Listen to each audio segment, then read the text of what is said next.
तो फिर से स्वागत है आपका एक और कमाल के वीडियो में, जिसमें मैं 2017 में आई Australian drama mystery movie Jasper Jones की कहानी से आपको रूबरू कराऊंगा।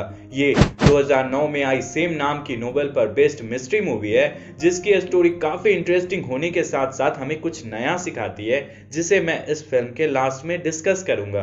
पर वीडियो स्टार्ट करने से पहले मैं आपको tvbolly.com के बारे में बताना चाहता हूँ। tvbolly.com एक वेबसाइट है जहां से आप बिना किसी एड या बफरिंग के फुल HD क्वालिटी में comedy, action, thriller, horror, adventure और रोमांस जैसे सारे जोनरा की नई और पुरानी मूवीज या वेब सीरीज को देख सकते हो। tvbolly.com पर बॉलीवुड या हॉलीवुड की मूवीज के अलावा आपको न्यूज, स्पोर्ट्स और एंटरटेनमेंट के कई लाइव टीवी चैनल्स भी मिल जाएंगे, जिसे भी आप देख सकते हो। और अगर आप यहाँ पर अपना नाम और ईमेल आईडी देकर इसे सब्सक्राइब कर लेते हो तो आपको रोज नए मूवीज या वेब सीरीज की नोटिफिकेशन भी मिलती रहेगी। सो देर किस बात की, जल्दी से इस वीडियो की डिस्क्रिप्शन को चेक करो और पहली लिंक पर क्लिक करके tvbolly.com पर जाकर नई नई मूवीज या वेब सीरीज का लुत्फ उठाओ। इस फिल्म की कहानी चार्ली के आसपास घूमती है, जो काफी होनहार लड़का है और अपना काम सलीके से करना जानता है। उसके फैमिली में उसकी माँ और उसके पिताजी हैं, जो उसे काफी प्यार करते हैं। चार्ली का एक दोस्त है जिसका नाम जेफरी है और वह क्रिकेट में खूब इंटरेस्ट रखता है। चार्ली की एक गर्लफ्रेंड भी है जिसका नाम एलिजा है, जिससे वह बहुत ज्यादा प्यार करता है, लेकिन अभी तक उसने एलिजा को अपने मन की बात नहीं बताई हुई होती है। हर रात की तरह आज भी चार्ली रात में सो रहा होता है कि तभी कोई खिड़की से उसका नाम बुलाता है। चार्ली उठ खड़ा होता है और खिड़की से बाहर देखता है, तब वहां पर जोन्स होता है। जोन्स को देखने के बाद वह उससे यहाँ आने का राज पूछता है, जिस पर जोन्स कहता है, देखो यार, मैं तुमसे कुछ कहना चाहता हूँ, मैं तुम्हें कुछ दिखाना चाहता हूँ, क्या तुम मेरे साथ आ सकते हो? क्योंकि मुझे लगता है तुम इस शहर के सबसे होनहार लड़के हो और तुम मेरी बात पर भरोसा कर सकते हो, सो प्लीज तुम मेरे साथ चलो। जैस्पर की बात सुनकर शुरू में चार्ली ना में जवाब देता है, लेकिन जैस्पर के बार बार जिद करने के बाद वह जैस्पर के साथ आने के लिए तैयार हो जाता है, जिसके बाद वह अपने कमरे की खिड़की से बाहर निकलता है और जैस्पर के पीछे पीछे जंगल में बढ़ने लगता है। आगे जंगल में बढ़ते समय जैस्पर चार्ली से कहता है, देखो चार्ली, मैं तुम पर बहुत ज्यादा भरोसा करता हूँ, क्या तुम मुझ पर भरोसा करते हो? क्योंकि मुझे तुम्हें ऐसी कुछ चीजें दिखानी है। जैस्पर की बात सुनकर चार्ली हाँ में सिर हिलाता है, जिसके बाद जैस्पर चार्ली को एक जगह पर ले जाता है जहां पर एक पेड़ से एक लाश लटक रही होती है। लाश को देखने के बाद चार्ली बहुत ज्यादा डर जाता है और चिल्लाकर वहां से भागने लगता है कि ऐन मौके पर जैस्पर उसे पकड़ता है और कहता है, देखो यार, इसे मैंने नहीं मारा है। जवाब में चार्ली कहता है, अगर तुमने इसे नहीं मारा है तो तुम्हें पुलिस के पास जाना चाहिए। चार्ली की बात सुनकर जैस्पर फिर से कहता है, मैंने इसे नहीं मारा है चार्ली, मेरा भरोसा करो, ये लड़की जिस रस्सी से लटक रही है वो मेरी रस्सी है। अगर पुलिस वालों को इसका पता चल जाएगा तब वो लोग मुझे जेल में डाल देंगे, इसी कारण मैं पुलिस के पास नहीं जा रहा हूँ। मुझे लगता है चार्ली, इसे जैक लाइनन ने मारा है। ये वही बुड्ढा है जो गांव के बाहर रहता है। आगे जैस्पर चार्ली को लाश को ठिकाने लगाने के लिए मना लेता है, जिसके बाद जैस्पर पेड़ पर चढ़कर पेड़ से लटक रही लाश वाली रस्सी को काटता है। लाश को जमीन पर गिरने के बाद चार्ली को पता चलता है ये लड़की कोई और नहीं बल्कि एलिजा की बड़ी बहन है। यहाँ पर जैस्पर चार्ली की हेल्प से एलिजा की बहन लारा की लाश को एक पत्थर से बांधकर पास के तालाब में डुबो देता है। अगले दिन जेफरी के साथ घूमने के क्रम में वह जेफरी से पूछता है, क्या जैक लाइनन किसी का मर्डर कर सकता है? जिस पर जेफरी जवाब देता है, हाँ जरूर, ये आर्मी में पहले काम करता था और अभी भूचर खाने में काम करता है। इसके पास तो बड़ी वाली बंदूक भी है जिससे वो लोगों को मार सकता है। जेफरी की बात सुनकर चार्ली बहुत ज्यादा सहमा हुआ महसूस करता है और अपने घर पर आकर जैस्पर, एलिजा और लारा के बारे में सोचने लगता है कि तभी उसके घर के फोन की घंटी बजती है, जिसे उसकी माँ उठाती है। फोन कॉल को उसके माँ के द्वारा उठाए जाने के बाद वह बहुत ज्यादा डर जाता है, क्योंकि उसे कहीं न कहीं ऐसा लग रहा होता है कि कल रात लारा की लाश को छुपाने वाली बात पुलिस को पता लग गई है और उसी ने उसकी माँ के पास फोन किया है। वह अपने कमरे में छुपकर माँ की बातों को सुन रहा होता है कि इतने में उसकी माँ कॉल को डिस्कनेक्ट कर उसके पास आती है और कहती है, बेटा तुम मुझे स्कूल के बाद लाइब्रेरी के बाहर मिलना, मैं वहीं से तुम्हें पिक करके घर लाऊंगी और यही तुम्हारा रोज का रूटीन होगा। अगर तुम ऐसा नहीं करोगे तो मैं तुम्हें पनिश करूंगी, सो मेरी बात को इग्नोर मत करना। अगले दिन चार्ली स्कूल के बाद लाइब्रेरी में कुछ बुक्स को पढ़ रहा होता है कि तभी उसकी नजर एलिजा पे पड़ती है। एलिजा को देखने के बाद वह खुश हो जाता है और एलिजा को चुपके से देख रहा होता है कि तभी एलिजा की भी नजर चार्ली पर पड़ती है। यहाँ पर एलिजा चार्ली को उसके घर तक साथ चलने को कहती है, जिसकी बातों में चार्ली राजी हो जाता है। घर जाने के क्रम में एलिसा अपने कपड़े से एक पेज को निकालती है, उसे एक बुक में रखकर चार्ली को देती हुई कहती है, चार्ली तुम प्रॉमिस करो कि इसके अंदर के रखे हुए पेज को तुम नहीं पढ़ोगे, ये मेरे लिए बहुत ज्यादा इंपॉर्टेंट है। जब मुझे इस पेज की जरूरत होगी तब मैं तुमसे ये पेज मांग लूंगी, सो प्लीज तुम इस पेज को मत पढ़ना। एलिसा की बात सुनकर चार्ली प्रॉमिस करता है और बुक को अपने बैग में रखकर अपने घर पर पहुंचता है। चूंकि उसकी मां ने चार्ली को स्कूल के बाहर रहने को कहा होता है, इसीलिए घर पहुंचने के बाद उसकी मां उस पर बहुत ज्यादा गुस्सा करती है, जिसके बाद वह अपने मां और पापा के साथ मेयर के घर पर पहुंचता है। यहाँ पर मेयर ने एक मीटिंग अरेंज कर रखी होती है जहाँ पर शहर के सारे लोग मौजूद होते हैं। यहाँ मेयर की बातों से हमें पता चलता है उसकी बड़ी बेटी लारा कुछ दिनों से लापता है और वह घर पर नहीं है। इसी कारण वह पूरे शहर में कर्फ्यू लगाता है और 18 साल से कम उम्र के बच्चों को रात में घर से न निकलने का रूल बनाता है। मीटिंग के बाद काफी रात हो गई होती है, इसीलिए चार्ली अपने घर पर आता है और डायरेक्ट सो जाता है। रात को सोने के क्रम में फिर से जोन्स उसके पास आकर उसका नाम बुलाता है, जिसके बाद वह जोन्स के साथ जंगल में तालाब के पास पहुंचता है, जहां पर उसने पिछली बार लारा की लाश को छुपाई थी। यहाँ पर जैस्पर, जोन्स और चार्ली के बीच में ढेर सारी बातें होती है, जिसके बाद जैस्पर चार्ली को ड्रिंक ऑफर करता हुआ कहता है, देखो यार, मैं और लारा एक दूसरे को काफी प्यार करते थे और हम दोनों इस न्यू ईयर में शादी भी करने वाले थे। चूंकि मेरे पास पैसे की कमी थी, इसीलिए मैं शहर में कमाने गया हुआ था। जब मैं ढेर सारे पैसे को लेकर लारा के घर के पास पहुंचा, तब मुझे वहां पता चला कि वहां पर लारा नहीं है। फिर कुछ क्षण बाद जंगल में मुझे उसके चिल्लाने की आवाज आई, जिसके बाद मैं यहाँ पर इस तालाब के पास पहुंचा तो मुझे यहाँ पर लारा की लाश मिली, जिसके बाद मैंने तुम्हें यहाँ पर बुलाया। जैस्पर ये सारा कुछ कहते कहते बहुत ज्यादा इमोशनल हो जाता है। यहाँ पर चार्ली जैस्पर को संभालता हुआ आसपास की चीजों को देख रहा होता है कि तभी उसकी नजर पेन पर लिखे हुए सॉरी पर पड़ती है। इस सॉरी को देखने के बाद वह उससे पूछता है, क्या तुमने इस पेन पर सॉरी लिखा है? जिस पर जैस्पर कहता है, मुझे लिखना पढ़ना नहीं आता है। हो सकता हो इसे जैक लायनन ने लिखा होगा, क्योंकि मुझे लगता है आखिरकार उसी ने लारा को मारा है। जैक लायनन का नाम सुनने के बाद चार्ली बहुत ज्यादा डर जाता है और दौड़ता हुआ अपने घर की तरफ भागता है कि तभी रास्ते में उसे उसकी माँ दिखाई पड़ती है, जो किसी पुलिस वाले की गाड़ी से उतर रही होती है। माँ को देखने के बाद उसे उसकी माँ पर शक होता है, पर वह दौड़ते दौड़ते अपने घर के कमरे में घुसकर वहां जाकर सोने का नाटक करता है। कुछ क्षण बाद वहां पर उसकी माँ आती है और चार्ली को सोता हुआ देखकर अपने कमरे में जाकर सो जाती है। अगले दिन अपनी माँ के साथ स्कूल से लौटने के क्रम में वह देखता है कि पुलिस वालों ने जैस्पर जोन्स को गिरफ्तार कर रखा है और वह उसे बुरी तरह से पीट रहे हैं। जैस्पर जोन्स को इस हालत में देखने के बाद चार्ली जैक लायनन पर बहुत ज्यादा गुस्साता हुआ अपने घर पर पहुंचता है और वहां की किचन से एक चाकू निकालकर जैक लायनन के घर पर पहुंचकर उसकी गाड़ी में छिपकर उस पर नजर रख रहा होता है कि तभी गाड़ी में उसे वहां पर भी सॉरी लिखा हुआ दिखाई पड़ता है, जिसके बाद वह यह सोचता है कि शायद जैक लायनन ने ही लारा को मारा है। यहाँ पर चार्ली ये सारा कुछ सोच रहा होता है कि तभी जैक लायनन की नजर उस पर पड़ती है और वह गाड़ी की तरफ आने लगता है। जैक लायनन को अपनी तरफ आता देख चार्ली बहुत ज्यादा डर जाता है और वह उसकी टूटी हुई गाड़ी से बाहर निकलकर हड़बड़ाकर वहां से भाग जाता है। हड़बड़ाकर भागने के क्रम में वह अपना बैग वहीं पर उस टूटी हुई गाड़ी में छोड़ देता है, जिसके बाद वह लाइब्रेरी में पहुंचता है, जहां उसकी मुलाकात एलिजा से होती है। यहाँ पर एलिजा अपना बुक वापस से मांगती है।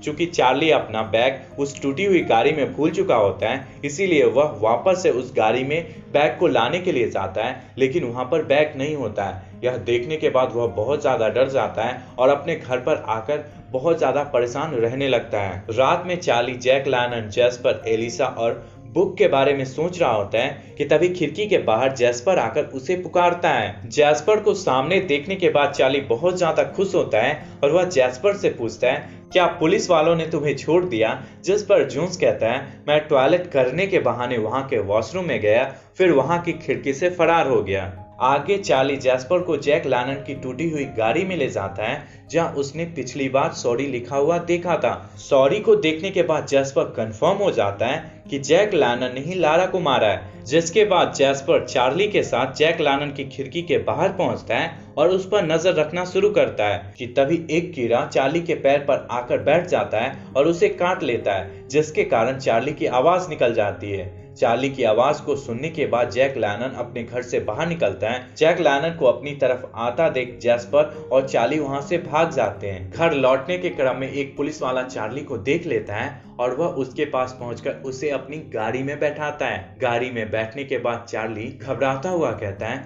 हम दोनों ने कुछ भी नहीं किया। चार्ली की बात सुनकर पुलिस वाला उसकी बात यहाँ पर इग्नोर कर देता है और उसे उसके घर पर ले जाता है, जहाँ पर उसकी माँ उस पर बहुत ज्यादा गुस्साती है। यहाँ पर पुलिस वाला चार्ली से पूछता है, जब मैंने तुम्हें पकड़ा था तब तुमने कहा था हम दोनों ने कुछ भी नहीं किया, यहाँ पर हम दोनों कौन हैं? जिस पर चार्ली झूठ बोलते हुए जवाब देता है, मैं एलिजा को बहुत ज्यादा प्यार करता हूँ और हम दोनों एक दूसरे के साथ घूम रहे थे। मुझे उसकी केयर थी, इसीलिए मैं उसे देखने गया था। आखिरकार हम दोनों एक दूसरे के लिए बने हुए हैं ना। चार्ली की बात सुनकर पुलिस वाला मुस्कुराता है और उसकी माँ उसे डांटना शुरू करती है। माँ को डांटते हुए देख पुलिस वाला वहां से निकल जाता है। अगले दिन भी फ्रेंड्स उसके माँ का गुस्सा शांत नहीं होता और वह उसे यानी चार्ली को गार्डन में ले जाकर गार्डन के बीचों बीच खड़ी कर देती है और फिर चार्ली के चारों तरफ एक लाइन ड्रॉ करती है और उसे मिट्टी कोड़ने को कहती है। माँ को गुस्साते हुए देख वह चुपचाप मिट्टी को कोड़ना शुरू करता है। चार्ली ढेर सारी मेहनत करके अपने कमर जितना गड्ढा बना चुका होता है कि उसके पास एलिजा आकर कहती है, वाह क्या बात है, हम दोनों एक दूसरे के लिए बने हुए हैं और मुझे पता भी नहीं। आखिरकार तुम्हें मुझसे पूछना चाहिए था कि मैं तुम्हारे साथ कंफर्टेबल हूं या नहीं। यहाँ पर चार्ली कुछ बोल पाता कि उसके पहले वहां पर उसकी माँ आकर चार्ली और एलिसा का मजाक उड़ाते हुए कहती है, देखो बहुरानी, तुम्हारा सोलमेट ढेर सारी मेहनत कर रहा है, तुम तो एक दूसरे के लिए बने हुए हो ना, सो अपने दिल के टुकड़े को काम करने दो। जब इसका काम खत्म हो जाएगा तब तुम इससे प्यार भरी बातें कर लेना, फिलहाल तुम जाओ यहाँ से। चार्ली के माँ की बात सुनकर एलिसा बहुत ज्यादा गुस्साती हुई खुद को कोसती हुई वहां से निकल जाती है। वहीं दूसरी तरफ पनिशमेंट के तौर पर चार्ली पूरा दिन गड्ढा खोदते रहता है। फिर उसके बाद शाम में गड्ढा भरकर अपने कमरे में पहुंचता है, जहां वह चैन की सांस लेता है। चूंकि चार्ली ने पूरा दिन मेहनत किया होता है, इसी कारण उसके पिता अगले दिन उसे क्रिकेट फील्ड में मैच दिखाने ले जाते हैं, जहां पर जेफरी बैटिंग करने वाला होता है। यहाँ पर वह जेफरी के पास पहुंचता है और कुछ बातें करता है। बातों के दौरान जेफरी कहता है, तुम्हारी गर्लफ्रेंड वहां है, तुम्हें उससे जाकर बात करनी चाहिए। जिसके बाद चार्ली एलिसा के पास पहुंचता है। यहाँ पर चार्ली एलिसा को सॉरी बोलने वाला होता है कि तभी एलिसा कहती है, देखो यार, बहन के चले जाने के बाद मैं बहुत ज्यादा परेशान रहने लगी हूँ। कल मुझे ऐसा नहीं बोलना चाहिए था, क्या तुम मुझे माफ कर सकते हो? जिस पर चार्ली जवाब देता है, हाँ, इसमें बड़ी बात क्या है। इन दोनों के बात करने के क्रम में जेफरी का नंबर आता है और वह पिच पर पहुंचता है, जहां पर वह लगातार रन मारकर अपनी टीम को जिता देता है। अपनी टीम को जीतता हुआ देखकर चार्ली और एलिसा एक दूसरे को हक करते हैं। जिसके बाद एलिसा चार्ली से कहती है, क्या तुम मेरे साथ सच में घूमना पसंद करते हो? अगर ऐसा है तो क्या तुम मुझसे न्यू ईयर पार्टी में मिल सकते हो? हम लोग वहां पर ढेर सारी मस्ती करेंगे। एलिसा की बात सुनकर चार्ली हाँ में सिर हिलाता है। तो फिर यहाँ एलिसा आगे कहती है, वो बुक अपने साथ लेकर आना जिसे मैंने तुम्हें दिया था। जिसके बाद एलिसा वहां से चली जाती है। आगे चार्ली अपने माँ बाप के साथ न्यू ईयर पार्टी में पहुंचता है, जहां पर एलिसा होती है। चूंकि चार्ली के पास एलिसा की बुक नहीं होती है, इसी कारण वह एलिसा से छुपकर इधर उधर पार्टी में भाग रहा होता है कि तभी उसकी नजर जैस्पर पर पड़ती है। जिसके बाद वह जैस्पर के साथ जैक लैनन के घर पर पहुंचता है, जहां पर जैस्पर धोखे से जैक लैनन को गन पॉइंट पर लेकर कहता है, तुमने लारा को क्यों मारा? जिस पर लैनन जवाब देता है, मैं किसी लारा को नहीं जानता हूँ। यहाँ पर चार्ली आगे पूछता है, तो तालाब वाले मोटे पेड़ और अपनी गाड़ी पर तुमने सॉरी नहीं लिखा है, दोनों एक जैसे हैं। जिस पर जैक लैनन जवाब देता है, देखो जैस्पर, तुम्हारा बाप मेरा बेटा था और मैं तुम्हारा दादा हूँ। तुम्हारे पिता की शादी के बाद वह मुझे छोड़कर चला गया था। तुम्हें मेरी बातों पर विश्वास नहीं है तो देखो, वहाँ टेबल पर तुम्हारे माँ बाप की फोटो फ्रेम पड़ी हुई है। एक बार जब मैं किसी के साथ अपनी गाड़ी से जा रहा था तो जल्दी पहुंचने के चक्कर में मैं तेज से ड्राइव करने लगा और इसी कारण मेरी गाड़ी का एक्सीडेंट हो गया और मेरे साथ जा रहे इंसान की मृत्यु वहीं पर हो गई। मुझे लगता है उस इंसान की आत्मा वहीं गाड़ी में रहती है, इसी कारण मैंने गाड़ी के अंदर सॉरी लिखा था। वैसे तुम किस पेड़ और किस लारा की बात कर रहे हो? आगे चार्ली फोटो फ्रेम को जैस्पर को दिखाता है। फोटो फ्रेम को देखने के बाद जैस्पर फोटो में अपने पापा को पहचान लेता है और सोचता है अभी वह अपने दादाजी को ही मारने वाला था। यहाँ पर जैस्पर खुद को गिल्टी फील कराता हुआ रोने लगता है। चार्ली जैस्पर को संभालने की कोशिश करता है पर जैस्पर चार्ली को वहां से जाने के लिए कहता है, जिसके बाद चार्ली पास में पड़ा हुआ अपना बैग उठाता है और वहां से बाहर निकल जाता है। आगे न्यू ईयर पार्टी की तरफ बढ़ने के क्रम में उसे एक कार दिखाई पड़ती है जिसके अंदर उसकी माँ किसी पुलिस वाले को किस कर रही होती है। यहाँ पर चार्ली गाड़ी के पास जाता है और उसका दरवाजा खोलकर अपनी माँ को कहता है, तुम्हें यहाँ नहीं होना चाहिए था, तुम बहुत गलत काम कर रही हो। इतना कहने के बाद चार्ली न्यू ईयर पार्टी की तरफ चला जाता है, जहां पहुंचने के बाद उसे पता चलता है कि न्यू ईयर पार्टी कब की खत्म हो चुकी है। हार पछताकर चार्ली एलिसा के घर पर पहुंचता है और उसकी खिड़की के पास जाकर नॉक करता है, जिसके बाद एलिसा खिड़की के पास आती है और चार्ली से पूछती है, तुम पूरा टाइम कहाँ थे? मैं वहां पर वेट कर रही थी। जवाब में चार्ली कहता है, देखो एलिसा, मैं तुम्हें लारा के बारे में कुछ बताना चाहता हूँ और मैं इस बात से काफी परेशान हूँ। क्या तुम मेरे साथ बाहर चल सकती हो? देखो प्लीज ना मत कहना। चार्ली की बात सुनकर एलिसा राजी हो जाती है, जिसके बाद चार्ली एलिसा को उस तालाब वाली जगह पर ले जाता है जहां पर चार्ली और जैस्पर ने मिलकर लारा की लाश को छुपाया था। यहाँ पहुंचने के बाद एलिसा कहती है, यहीं पर तो मेरी बहन ने सुसाइड किया था। यहाँ पर एलिसा और चार्ली बात कर रहे होते हैं कि तभी दूसरी तरफ से वहां पर जैस्पर जोन्स आ जाता है। एलिसा को इस जगह पर देखने के बाद